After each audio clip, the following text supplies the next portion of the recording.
तो दोस्तों पिछली वीडियो में हमने रिवर्सल पैटर्न में डबल टॉप और डबल बॉटम के बारे में पढ़ा था और ट्रिपल टॉप और ट्रिपल बॉटम के बारे में समझा था और हमने उन्हें चार्ट पर बनता हुआ भी देखा था कि वो किस तरीके से बनते हैं। आज इस वीडियो में हम रिवर्सल पैटर्न में बची हुई चार्ट पैटर्न को समझेंगे और उन्हें चार्ट पर बनता हुआ भी देखेंगे, जिससे आप स्टॉक मार्केट में इन चार्ट पैटर्न को पहचान कर अच्छा प्रॉफिट बना सकते हैं। और अगर आपने इससे पहले वाली वीडियो रिवर्सल चार्ट पैटर्न की नहीं देखी है तो उसकी लिंक आपको आई बटन में या फिर नीचे डिस्क्रिप्शन में मिल जाएगी। पहले आप वो वीडियो देखिए जाकर, तभी आपको उसके अगले चार्ट पैटर्न समझ में आएंगे। और अगर आप देख चुके हैं तो हम इस वीडियो को शुरू करते हैं।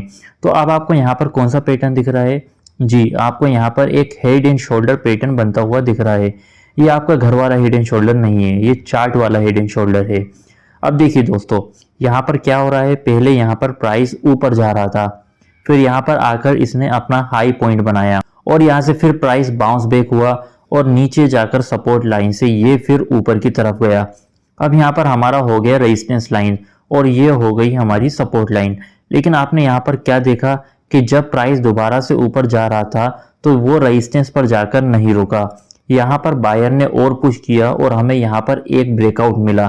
तो इसने क्या किया, इसने रेजिस्टेंस को ब्रेकआउट किया। लेकिन अभी तक हमें यहाँ पर कुछ भी समझ में नहीं आ रहा था कि ये कौन सा पैटर्न है। लेकिन फिर ये अपना हाईएस्ट पॉइंट पर जाने के बाद फिर नीचे आया और कहाँ तक आया, नेक लाइन तक।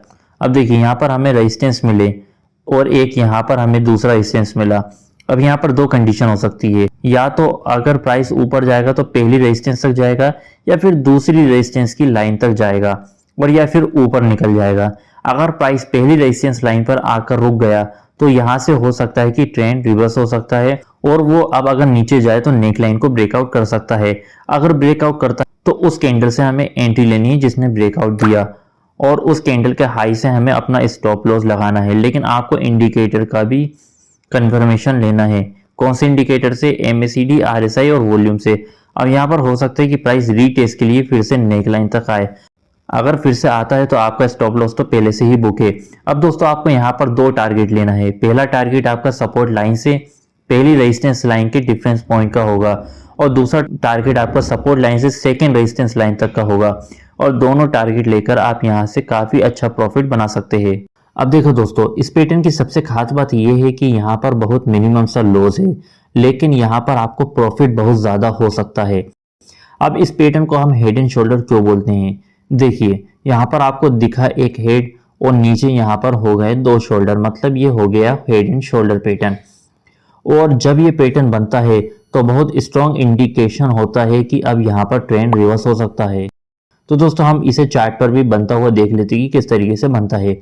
अब देखिए दोस्तों, आपको यहाँ पर एक हेड बनता हुआ दिखा और आपको उसके नीचे यहाँ पर पहले एक शोल्डर बना और उसके बाद दूसरा शोल्डर बना।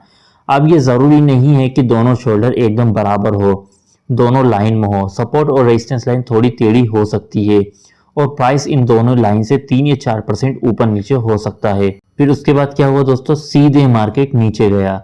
ये बात हो गई हेड एंड शोल्डर की। अब देखिए दोस्तों, ये हेड एंड शोल्डर यहाँ मार्केट में रिवर्स भी हो सकता है, जिसे हम रिवर्स हेड एंड शोल्डर भी बोलते हैं। अब रिवर्स हेड एंड शोल्डर में क्या होता है, सेम हेड एंड शोल्डर का उल्टा होता है। Head and shoulder chart pattern के हेड मतलब ऊपर टॉप पर बन रहा था, लेकिन अब यहाँ पर इसका हेड कहाँ बन रहा है, बॉटम पर।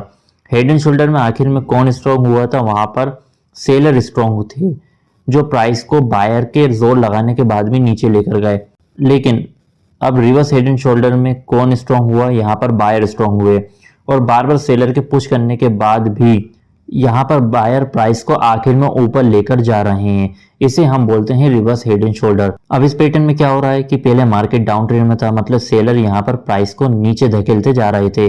नीचे करते करते यहाँ पर जाकर बना दिया उन्होंने एक सपोर्ट पॉइंट और सपोर्ट पॉइंट पर आने के बाद यहाँ पर बायर ने थोड़ा जोर लगाया और वो प्राइस को यहाँ ऊपर लेकर गए और इस पॉइंट पर आकर क्लोज किया और ये हो गया रेजिस्टेंस पॉइंट। इसके बाद सेलर ने और पुश किया और पहली वाली सपोर्ट पॉइंट को तोड़ दिया और प्राइस नीचे जाकर क्लोज किया। लेकिन अब यहाँ से धीरे धीरे बायर स्ट्रॉन्ग होना शुरू हुए और वो प्राइस को फिर से रेजिस्टेंस तक ले जाकर क्लोज किया। इसके बाद एक बार और फिर ऐसा ही हुआ और आखिर में बायर ने रेजिस्टेंस लाइन, जिसे हम नेकलाइन बोलते हैं, उसे ब्रेकआउट कर दिया। मतलब यहाँ पर एक हमें ब्रेकआउट मिला और यहाँ से हमें एक सिग्नल मिलता है कि ट्रेंड रिवर्स हो सकता है। अब जहाँ से ब्रेकआउट हुआ है, जिस कैंडल ने इसे ब्रेकआउट दिया है, उस कैंडल की लो से आपको अपना स्टॉप लॉस लगाना है और उसके हाई से आपको एंट्री लेनी है और हो सकता है कि प्राइस रीटेस्ट के लिए वापस नेक लाइन तक आए। अब इस पैटर्न को हम चार्ट पर भी देख लेते हैं कि ये किस तरीके से बनता है। अब देखिए यहाँ पर मार्केट में मंदी चल रही थी, प्राइस नीचे आ रहा था, यहाँ इसने एक सपोर्ट मारा और फिर प्राइस थोड़ा ऊपर गया, लेकिन फिर मार्केट में मंदी आई और इसने यहाँ पर एक दूसरा सपोर्ट मारा और फिर दोबारा रेजिस्टेंस से थोड़ा ऊपर गया और फिर यहाँ से ब्रेकआउट हुआ। यहाँ पर बना हेड, यहाँ बने दो शोल्डर और यहाँ से क्या हुआ, ट्रेंड रिवर्स हुआ और मार्केट सीधे ऊपर की तरफ गया। और आपको पहले से ही मालूम है कि आपको टारगेट क्या लेना है, आपको टारगेट वो लेना है सपोर्ट और रेजिस्टेंस के बीच का डिफरेंस पॉइंट को, और आपको एंट्री और स्टॉप लॉस कहाँ लगाना है ये भी आपको मालूम है। आपको जिस कैंडल ने ब्रेकआउट दिया उससे आपको स्टॉप लॉस और एंट्री लेनी है। तो ये हो गया दोस्तों रिवर्स हेड एंड शोल्डर। अब नेक्स्ट कैंडल जो आती है दोस्तों वो है राइजिंग वेज, और इस पैटर्न को चार्ट पर ढूंढना थोड़ा मुश्किल होता है, लेकिन अगर आप इसे समझ लेते हो अच्छे से तो ये इतना भी मुश्किल नहीं होगा। अब देखिए दोस्तों यहाँ पर क्या हो रहा है, पहले मार्केट ऊपर जा रहा है, फिर नीचे आया, फिर ऊपर गया, फिर नीचे आया, फिर ऊपर गया। तो यहाँ पर प्राइस ऊपर नीचे हो रहा है। इसका मतलब यहाँ पर ना तो एकदम प्राइस ऊपर जा रहा है और ना ही एकदम प्राइस नीचे आ रहा है। अब यहाँ पर क्या करते हैं, हम यहाँ पर एक ट्रेंड लाइन ड्रॉ करते हैं सभी के टॉप और सभी के बॉटम में, जो होती है हमारी रेजिस्टेंस लाइन और सपोर्ट लाइन। अब देखिए दोस्तों यहाँ पर ट्रेंड लाइन से ब्रेकआउट आया और फिर यहाँ से प्राइस रीटेस्ट के लिए दोबारा आ सकता है और आया भी है, और ट्रेंड पर आकर फिर मार्केट बहुत तेजी से यहाँ से नीचे गया। अब दोस्तों ये चीज़ तो आपको पहले से ही मालूम है कि ये चीज़ें तो हम चार्ट पर देख के भी समझ सकते हैं, इसमें नया क्या है। तो दोस्तों यहाँ वेज में क्या नया है, चलिए वो समझते हैं। अब देखिए यहाँ पर अगर आप देखोगे, ध्यान से देखोगे, तो यहाँ पर ये पैटर्न छोटे छोटे हाई बना रहा है, और जैसे जैसे पैटर्न आगे जा रहा है वैसे वैसे वो एक ट्राइंगल बनाता जा रहा है। अब यहाँ पर एक ट्राइंगल बनता है तो यहाँ पर क्या होता है जनरली कि अगर यहाँ पर ये ट्रेंड लाइन को ब्रेकआउट करता है तो यहाँ पर दोबारा रीटेस्ट के लिए प्राइस आ सकता है और फिर यहाँ से सीधे मार्केट नीचे की तरफ जा सकता है। यहाँ पर बहुत बड़ी गिरावट आ सकती है। अब इस ट्राइंगल से हमें क्या पता लगता है कि यहाँ से बायर जो है वीक होते जा रहे हैं और सेलर स्ट्रांग होते जा रहे हैं। आपको यहाँ पर बहुत तेजी वाला प्राइस नहीं दिखता है कि एकदम प्राइस ऊपर जा रहा है या फिर एकदम प्राइस नीचे आ रहा है। यहाँ पर प्राइस धीरे धीरे बढ़ रहा है जो कि वेज के अंदर आते जा रहा है, और इसे हम बोलते हैं राइजिंग वेज। और इसी तरीके से हम इसे देख लेते हैं चार्ट पर किस तरीके से दिखेगा। अब आपको इससे थोड़ा सा ढूंढना मुश्किल हो सकता है क्योंकि ये एक्सपीरियंस की बात है, लेकिन अगर आप थोड़ा फोकस करोगे तो इजीली ढूंढ लोगे। अब आपने यहाँ पर ट्रेंड लाइन बनाई और आपने यहाँ पर क्या देखा कि प्राइस ऊपर जा रहा है, लेकिन आगे जाकर वो एक वेज के अंदर सिमटता जा रहा है और ये एक ट्राइंगल बना रहा है। अब यहाँ से ट्रेंड लाइन ब्रेकआउट होती है और यहाँ से आप डेफिनेटली एंट्री ले सकते हैं, और यहाँ पर हो सकता है कि प्राइस एक बार रीटेस्ट के लिए ऊपर आ सकता है और उसके बाद वो बहुत तेजी से गिर सकता है। अब ऐसे ही राइजिंग वेज की जगह हम फॉलिंग वेज को भी देख लेते हैं। अब falling veg same rising veg का उल्टा है।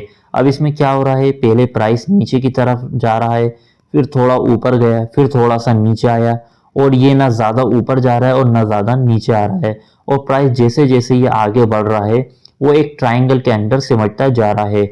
और फिर हमें यहाँ क्या करना है, हमें यहाँ पर ट्रेंड लाइन ड्रॉ कर लेनी है। अब यहाँ पर ये ट्राइंगल एकदम जाकर सिमट गया है। अब वहाँ से स्ट्रॉन्ग चांसेस है कि अब यहाँ से ट्रेंड लाइन को ब्रेकआउट मिलेगा और मार्केट सीधे ऊपर की तरफ जाएगा और मार्केट में तेजी आएगी। क्यों? क्योंकि देखिए यहाँ पर धीरे धीरे सेलर कमज़ोर पड़ रहे हैं और यहाँ पर आकर सेलर बहुत कमज़ोर हो चुके हैं। तो यहाँ से क्या हो सकता है कि अब ट्रेंड रिवर्स हो सकता है और मार्केट ऊपर की तरफ जा सकता है, और हो सकता है कि प्राइस रीटेस्ट के लिए दोबारा नीचे आए ट्रेंड लाइन तक। तो दोस्तों अब हम इसको भी देख लेते हैं कि ये किस तरीके से चार्ट पर बनता है। अब यहाँ पर आपको डाउन ट्रेंड बनता हुआ दिख रहा है कि प्राइस नीचे जा रहा है, और यहाँ पर हमें एक फॉलिंग वेज बनता हुआ दिख रहा है, और फिर उसके बाद क्या हुआ, मार्केट सीधे ऊपर गया और यहाँ से क्या हुआ, ट्रेंड रिवर्स हुआ। तो दोस्तों ये हो गया फॉलिंग वेज के बारे में। अब आपको यहाँ पर कौन सा पैटर्न दिख रहा है, ये है बेयरिश एक्सपांडिंग ट्राइंगल। अब आपने पिछले पैटर्न में क्या देखा था कि ट्राइंगल पहले कुछ इस तरीके से बन रहा था, मतलब प्राइस आगे की तरफ जाकर सिमट रहा था। लेकिन यहाँ पर क्या हो रहा है, प्राइस एक्सपांड हो रहा है। प्राइस मतलब यहाँ पर आगे की तरफ जाकर खुल रहा है, तो इसे बोलते हैं बेरिश एक्सपांडिंग ट्राइंगल, जो कि है फॉलिंग वेज का एकदम अपोजिट। अब यहाँ पर पहले प्राइस ऊपर की तरफ जा रहा है, फिर धीरे धीरे आगे बढ़ रहा है और एक ज्यादा हाई बनाते जा रहा है, और मतलब यहाँ पर आप पैटर्न को खुलता हुआ देख रहे हैं। अब आपको यहाँ पर क्या लग रहा है कि यहाँ पर तो बायर स्ट्रांग हो रहे हैं, क्योंकि ये एक्सपांड हो रहा है और प्राइस ऊपर की तरफ जा रहा है। लेकिन अब आप देखोगे कि आपको यहाँ पर बड़े और बड़े हाई मिल रहे हैं, लेकिन अगर आप और ध्यान से देखोगे तो यहाँ पर आपको ऐसे ही और बड़े लॉस भी मिल रहे हैं। अब आपको इससे क्या पता लगता है कि मार्केट में वोलेटिलिटी बढ़ गई है, कि मतलब मार्केट में प्राइस अब ऊपर भी जा रहा है, नीचे भी जा रहा है। जब वोलेटिलिटी बहुत ज़्यादा बढ़ जाती है तो यहाँ पर कुछ ट्रेडर पैसा कमाते भी है और कुछ गंवाते भी है। तो आपको यहाँ पर क्या देखना होता है कि कहीं बेरिश एक्सपांडिंग ट्राइंगल तो नहीं बन रहा है। अगर वो बेरिश एक्सपांडिंग ट्राइंगल बन रहा है तो आपको याद रखना है कि जो आपकी ट्रेंड लाइन है, जो नीचे वाली लाइन है, अगर वो ब्रेकआउट होती है तो यहाँ से प्राइस दोबारा से रीटेस्ट के लिए ऊपर आ सकता है और यहाँ पर आपको बहुत बड़ी गिरावट देखने को मिल सकती है। तो ये है bearish expanding triangle. So this is bearish expanding triangle. अब दोस्तों हम इसे जल्दी से चार्ट पर देख लेते हैं कि बेरिश एक्सपांडिंग ट्राइंगल किस तरीके से बनता है। अब आपको यहाँ पर दोस्तों एक बेरिश एक्सपांडिंग ट्राइंगल बनता हुआ दिख रहा है। पहले मार्केट अप ट्रेंड में था और फिर ये धीरे धीरे अपना हाई और लो ज़्यादा बनाते हुए जा रहा है, मतलब ये आगे की तरफ एक्सपांड होते जा रहा है और यहाँ से इसको एक ब्रेकआउट मिलता है और यहाँ से क्या होता है, ट्रेंड रिवर्स हुआ और मार्केट सीधे नीचे जाता है। अब मैं आपको जल्दी से इसका दूसरा पैटर्न भी दिखा देता हूँ, जो है बुलिश एक्सपांडिंग ट्राइंगल। अब आपको यहाँ पर क्या दिखता है कि प्राइस तो पहले यहाँ पर डाउन ट्रेंड में है और ये पहले शुरू में छोटे छोटे लो और हाई बना रहा है, लेकिन उसके बाद जैसे जैसे ये आगे बढ़ रहा है उतना ही ज़्यादा हाई और लो बनाते जा रहा है और ये पैटर्न आगे की तरफ बढ़ते हुए एक्सपांड होते जा रहा है। अब यहाँ पर आपको क्या ध्यान रखना है कि जो हमारी ट्रेंड लाइन है वहाँ से ब्रेकआउट तो नहीं हुआ है ऊपर वाली लाइन में, और अगर बनते बनते कहीं पर ब्रेकआउट हुआ है तो वहां से हो सकता है प्राइस फिर से रीटेस्ट के लिए नीचे आए, लेकिन यहाँ से फिर प्राइस सीधे ऊपर जा सकता है और मार्केट का ट्रेंड रिवर्स हो सकता है। अब बुलिश एक्सपांडिंग ट्रायंगल कुछ इस तरीके से बनता है चार्ट पर। इसे पहचानना थोड़ा मुश्किल होता है, लेकिन यहाँ पर अगर आप प्रैक्टिस करोगे, बार बार प्रैक्टिस करोगे तो पहचानने लग जाओगे। अब जब बुलिश एक्सपांडिंग ट्रायंगल बना तो क्या हुआ, प्राइस सीधे ऊपर गया। आई होप आपको ये समझ में आया होगा। तो दोस्तों यहाँ पर होती है हमारी कंप्लीट रिवर्सल चार्ट पैटर्न। अब इसके बाद हम शुरू करेंगे कंटिन्यूशन चार्ट पैटर्न को, और उसकी वीडियोस आपको बहुत जल्द मिल जाएगी। और मैं इन चार्ट पैटर्न की सीरियल वाइज एक प्लेलिस्ट बना दूंगा, जिससे आप चैनल पर जाकर पूरी वीडियोस आसानी से देख पाएंगे और आखिरी तक समझ पाएंगे इन चार्ट पैटर्न्स को। और अगर आपको ये वीडियो इन्फॉर्मेटिव लगी हो तो वीडियो को लाइक और चैनल को सब्सक्राइब जरूर करिएगा।